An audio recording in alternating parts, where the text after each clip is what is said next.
And a performer like Dr. Padma Subramaniam that you all heard, listening to a man who is only from the field of security. But nevertheless, Dr. Pawan Goenka, Chairman of the Governing Council of the prestigious Indian Institute of Technology, Madras, greetings to you on the award of your Padma Award, which you richly deserve.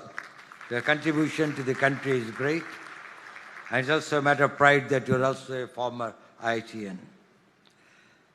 Dr. V. Kamakoti, Director of IIT, whom I hold in one of the highest esteems, and whose contribution to, not only to the institution and to the discipline of engineering and technology, but to the nation at large, has been tremendous. My association with him now for nearly a decade has been stupendous. And I'll tell you that in very, very difficult times, he had held our hand and has continued to guide and give us a lot of comfort and a lot of support. Esteemed members of the Senate, members of the staff, graduating students and their families, distinguished guests, ladies and gentlemen, I really feel honored and delighted to be here at this hallowed institution of a great reputation, which has got the first of many kinds to its credit, whose contribution, whose pioneership, whose new initiatives has been of a great value to this nation. I must say that to be here on this very solemn occasion is a matter of great privilege for me. I also take this opportunity to congratulate all the young graduates, the most fortunate ones, the one in the history of this nation, which I'll tell you why, that why you are the most fortunate generation of in last 1,000 years of India's history. And once again, I'm also grateful to the director who invited me here. Gentlemen, firstly, you should all be very proud that you belong to an institution of which tomorrow you will be the alma mater, the Indian Institute of Technology, Madras, which has produced 48,000 graduates like you who have served the nation and has made a great name for themselves and for their country. What you have achieved is great. You have proven intelligence, dexterity, commitment, by which you have been able to achieve, which very few in this country aspire and are able to achieve it as a reality. You also have got a great future ahead. There is no doubt about it. The world is before you to succeed.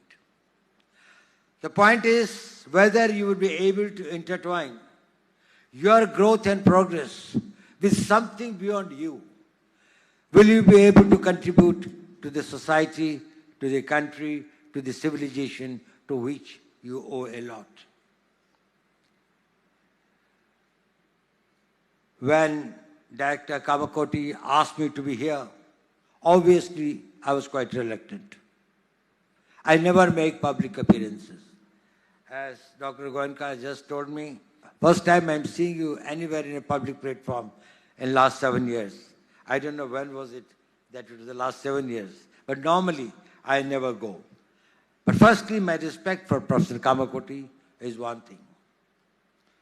But secondly, I had a very small message to give to you.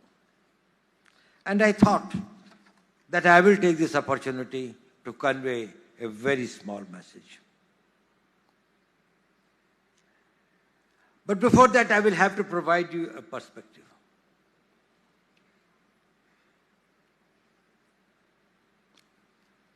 You belong to a country, to a civilization which has been beleaguered, bled, dishonored, this thing for 1,000 years. We have suffered a lot. Our ancestors have suffered. Our pitras, as we call them, I do not know how much of the humiliation, deprivations, hardships they have undergone to keep the civilization alive, to keep this notion of the nation alive. Nation is different from a state. India as a nation had existed for millenniums. It may be a new state.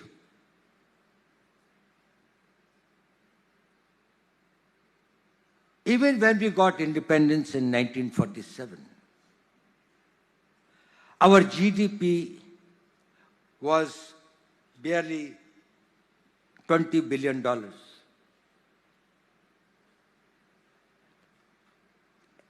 Less than 1.9% of what it is today. We had 80% population below the poverty line. And do you know, just a few years, but 2-3 years before the independence came, we suffered a famine in Bengal. It's a pity that nobody talks about it in India today. Do you know, as per the British records, how many people died in that starvation death, due to starvation death? There were 60 lakh people died. And there was nothing that was talked about it in the slave nation. That showed that the country's spirit had been enslaved to that extent that it became a non-event. Today, if there are 5 such deaths, the whole country will rise. The youth will you will find governments will fall.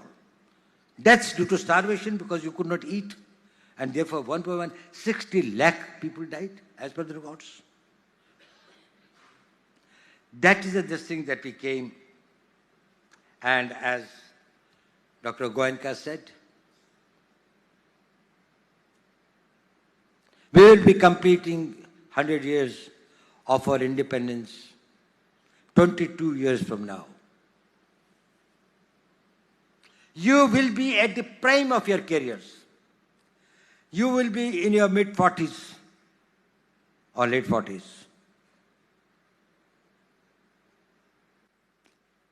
You would have experience. You will have the knowledge. You would also have the personal stability, financial stability, family stability, social stability by that time. And still you will have many decades to contribute and work. What will be that India like? Let us visualize. Dr. Goenka said we'll have a GDP of 32 trillion as against probably 4.1 today. About 8 times of the present one. Our per capita income will be about $22,000 per head, per person, from 2,500 now. We will have working population of 1.1 billion people, highest in the world, which will be better educated, which will be highly skilled, which will be globally interconnected, and will also have the largest technical pool. In contrast, China will have a squeezed 700 million, 23% less than what it is today. We will have the world's largest military force. At present, 1.9% of GDP of 4.1 trillion, we have got a budget of $77 billion. It's a 32 trillion economy, and even if we spend only a substantially low percentage of 1.9% of our GDP, we will have a defense budget of 700 crores. We will be world's one of the biggest global markets because we will have a burgeoning middle class. And as having a unique geopolitical situation, demography, soft power, international connectivity, and the civilizational strength and the spiritual strength that Dr. Padma Subramanianji just told us and enlightened us about. You will be a tremendous power. Do you think so? Well, I think so. But there is the X factor. And that X factor is going to make a difference, and I have come to tell you only about that. Whether it is in defense, whether it is in manufacturing, whether it is in our socio-economic development, whether it is in any field, there is one factor that is going to make a difference, and that is you. Both as individually and collectively. Next 22 years, what you do and what you contribute, with what mindset and with what passion you live the life, that will determine what will happen to this nation. This is technology. If we have the technology, if we can surpass the technology, if we can meet the challenge of technology, if we have the technology warriors, we will be able to achieve not this, but much beyond it. But if we fail here, you miss it for many centuries to come. In last 1,000 years, such a time has not come, and this is the generation who has got the time, and the challenge is yours. If you master it, countries' technological needs are going to be vast in every field, in every walk of life. We want it. But there are some critical areas. There are critical and emerging technologies that we'll have to probably look at with much greater, where we'll have to get much greater focus. It is important because our needs are multiple and diverse. But every nation has got some core needs. And first need is survival. You can have everything in the world. That will mean nothing if you don't survive. And we are in the business of saying that even if I perish, the country survives. If you become the technology warriors, you may perish, your technology must survive, the nation may survive. The debt that we owe to our ancestors, we are able to avenge our history.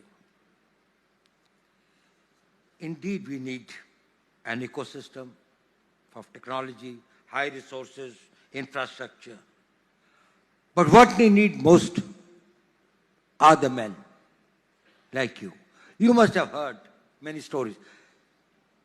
There was a young scientist in Cambridge, young boy.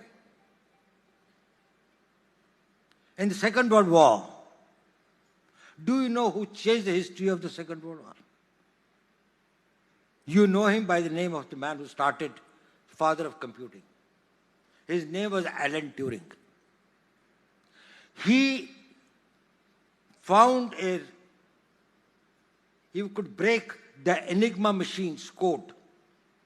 And thereafter, all the U-boats and all the communications of the German army were intercepted, and the entire shape of the battle from 1943, from the late 42, actually it started turning.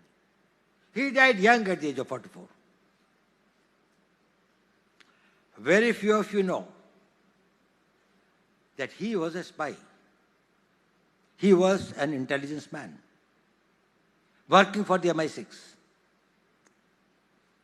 And he was inserted this task of breaking the German code.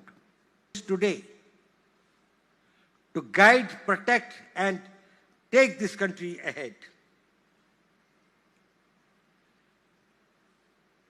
You know, something happened in 2020.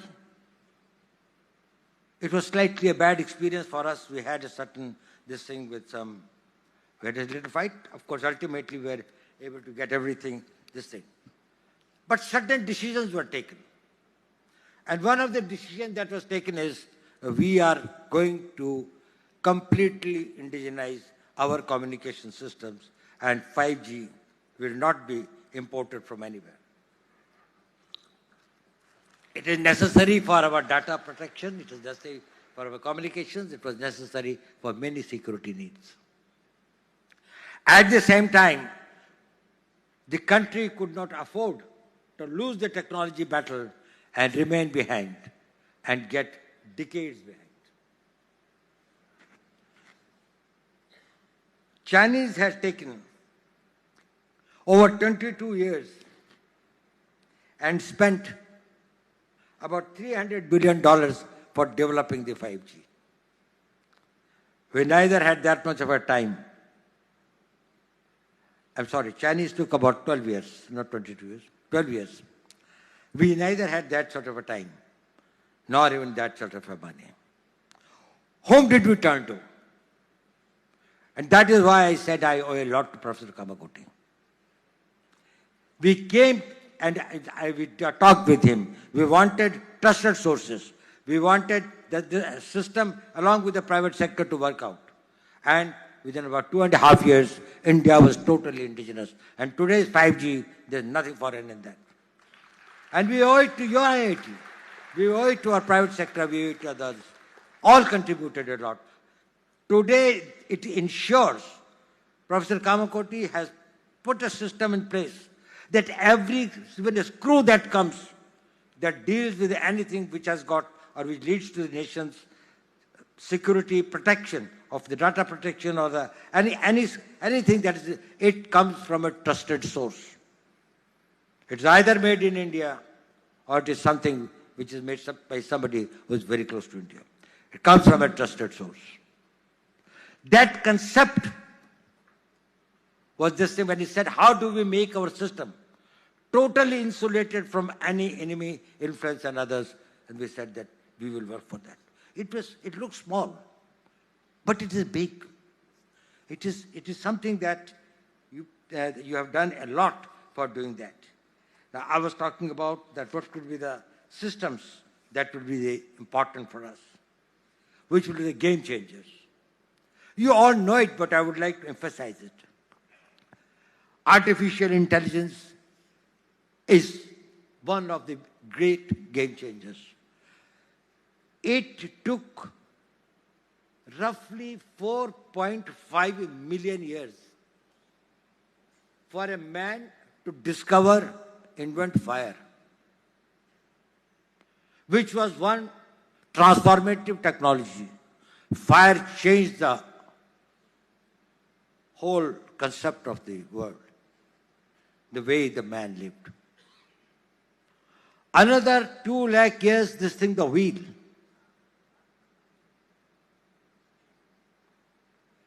And then many such things came which we call as this thing, which take a shorter time, and others, your steam engine, printing press, computers and others. The rate at which it was changing, the world was changing. Artificial intelligence is going to change the world every year at that rate. It will become unrecognizable from everything that we do today. Is probably changed. And its applications will be diverse. It's not only required for your research and development, for machine learning, for large language models, for defense, robotics, medical, finance, anywhere. If India is able to lead and develop, make it a focus point that this is one area that we have to develop. Another is about quantum, the quantum computing and its all applications. Utilizing the principles of superpositioning and entanglement, it can make tremendous difference in what we can achieve. It is going to make the classical computing much less relevant. This thing of the photons and others that we're talking about, actually the theory of particles are going to undergo a whole change. The way that from distances and others probably will make this thing. The conventional thinking of this thing, that how particles will behave and this thing probably will be much more unpredictable. So in the computer discoveries, probably you will find that this whole new world opens. Semiconductors. Now that is the building blocks of the modern technologies. Our chips for our battle tanks, for various types of things, that probably the chips are going to be a great thing.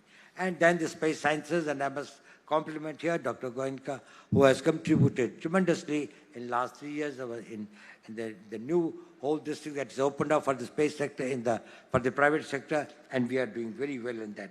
Whether it's in communications, it's in navigations, it's in satellite surveillance, geological mapping,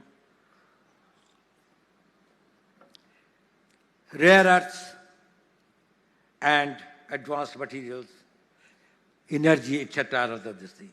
Now,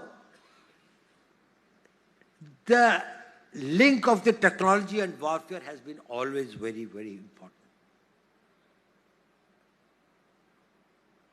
The caveman from his stove, from a sling with a stone, to the today's contactless warfare and the unmanned systems has been a long journey. Do you know one of the biggest empires which ruled for 2,500 years? One of the most important reasons why it was defeated and was finished by the northeastern tribals of Europe, known as the Germanians, and later the Byzantines by the Turks. Because the Romans were good horse riders, but never used stirrups. Now stirrups are the iron this thing on which you stand. Whereas from the Genghis Khan time, from the Mongolian this thing, these tribals had known that on their horses and their ponies, they could stand in the stirrups. So you can play with the sword. Standing there, you can throw a spear with that. Whereas on the horse, where you are sitting on a blanket on top of it, you can only tumble down, if anybody wanted. Roman Empire got finished. It's the technology. Mughals brought here the Hemu's army and others, which was much more powerful than of the Babur and others. It was the bazookas, the gunpowder. The Mughals brought the gunpowder. And the Indian elephants started reversing their direction and stepping over their own troops. It is the technology. We have to develop our indigenous technology. Mention was made here of Sindoor. We are really proud of it, not for necessarily what people perceive. That how much of an indigenous content was there. We are proud of it, that some of the best systems that worked, whether it was our BrahMos systems, whether it was our integrated air control and command systems, whether it was our radars, whether it was the whole this of things that was being done at the battlefield surveillance about the position of theirs. We decided to have 9 terrorist targets in the crisscross of Pakistan. It was not on the border area something, which we thought were there this way. We missed none. We hit nowhere else except that. And it is also not that was a very, it was precise to the point where we knew who is where.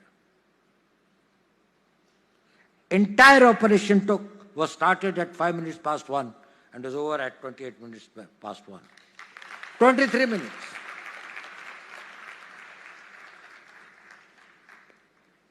Thereafter, a lot of things are said that this thing, foreign press and all these things, they said Pakistan did that and this. You tell me one photograph, one imagery. In, these days, these imageries are from the satellites all over the world.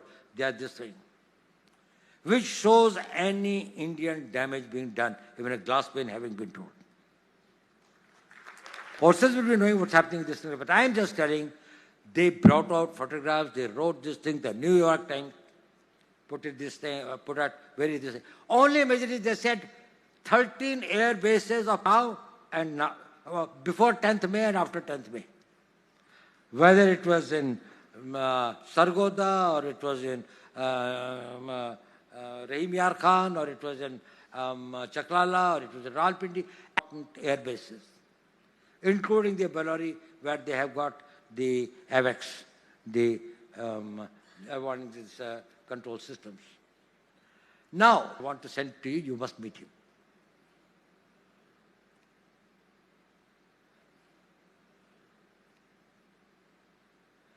I said, okay, send him sometime. So he came. He told me.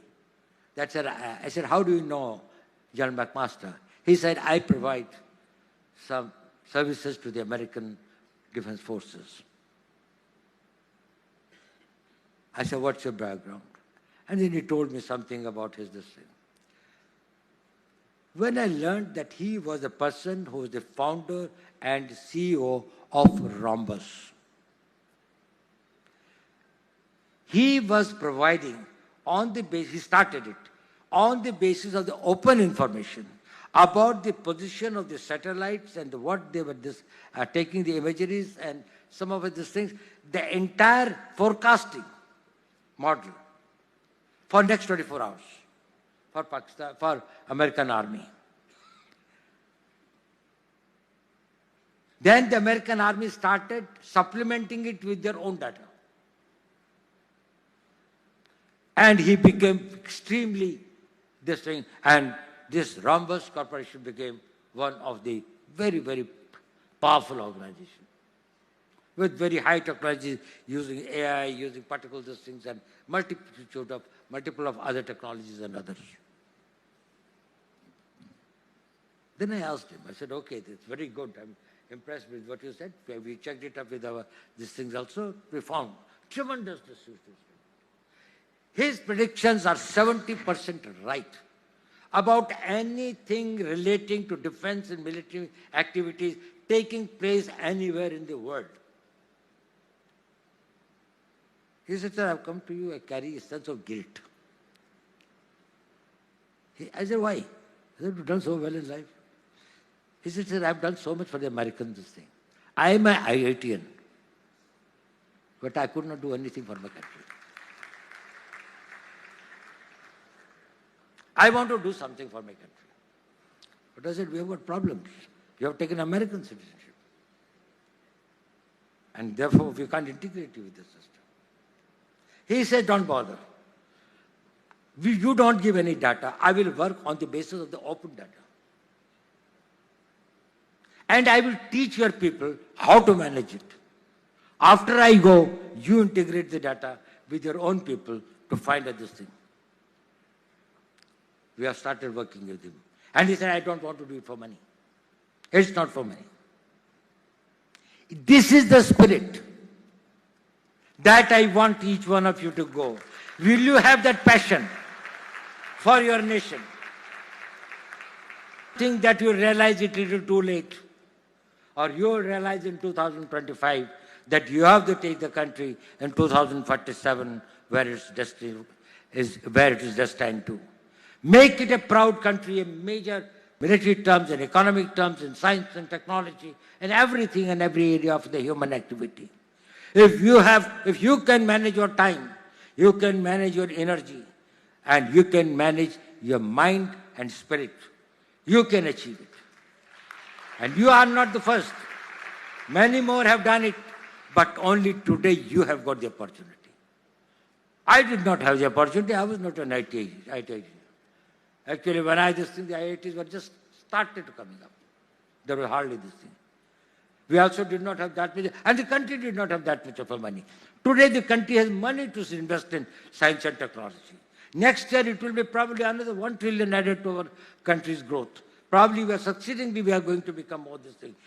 Very few institutions today will say that they have got dearth of resources. Ecosystems is being built up. Infrastructure is being built up. Testing equipment and others will be available. If not, we will do it. Your alumni are a great asset. All over the world they are there, and they have been contributing a lot. I must say that, well, their contribution has been fantastic. But will you be looking at it only as an opportunity? You will make the life comfortable for you. You will be able to go for more of holidays to Mediterranean and other climatic countries, this country, and thereafter.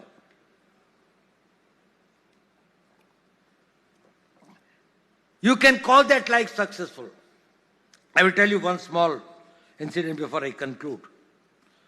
during Second World War, in the concentration camps, there were many Jews who were kept there. One of them was a psychiatrist, and very well from Austria, whom Hitler had this thing and others.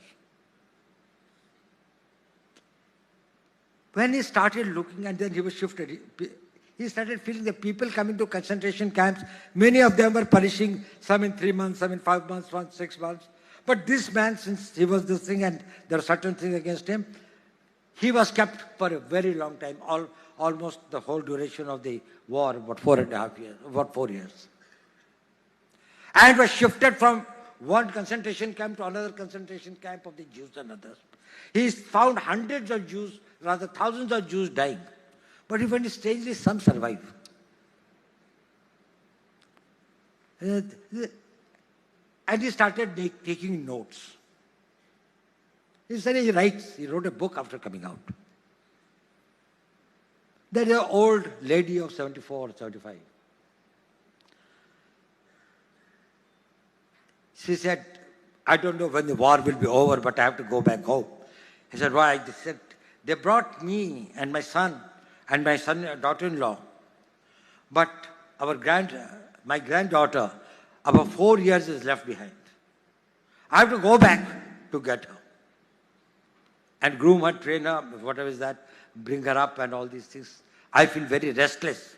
I want the war to be over. She survived. Then, few years after the war, he met this old woman on the street with a teenager girl. He said, how are you? He said, fine. He said, this is my granddaughter. She found this old lady was now healthier, looking better than others. So he wrote a book, which became one of the bestsellers. And also in psychology, it's one of the game-changing contribution. His name was Viktor Frankl. He said, the name of his book was, well, I think it was, whose life has a meaning, only they survive. You are useless when your life loses its meaning. You may be a billionaire or you may be a pauper, it doesn't matter. As long as there is a meaning, you will survive. You live to achieve something. If you have got nothing to achieve, if you have got nothing to, you can't play this thing after the match is over. If there is no goal post, where is this thing of my skills? You give me a goal post. Even out of death I will come out. Your willpower, your spiritual power takes you out. This institution gives you the meaning. Your energy gives you the meaning. Your circumstances of this thing give you a meaning. This nation gives here with you. I am over 80. I have lived my life. But I know this country has got a very great future. But there is a factor, and that is you. Do your best and give your best. I wish you my best wishes.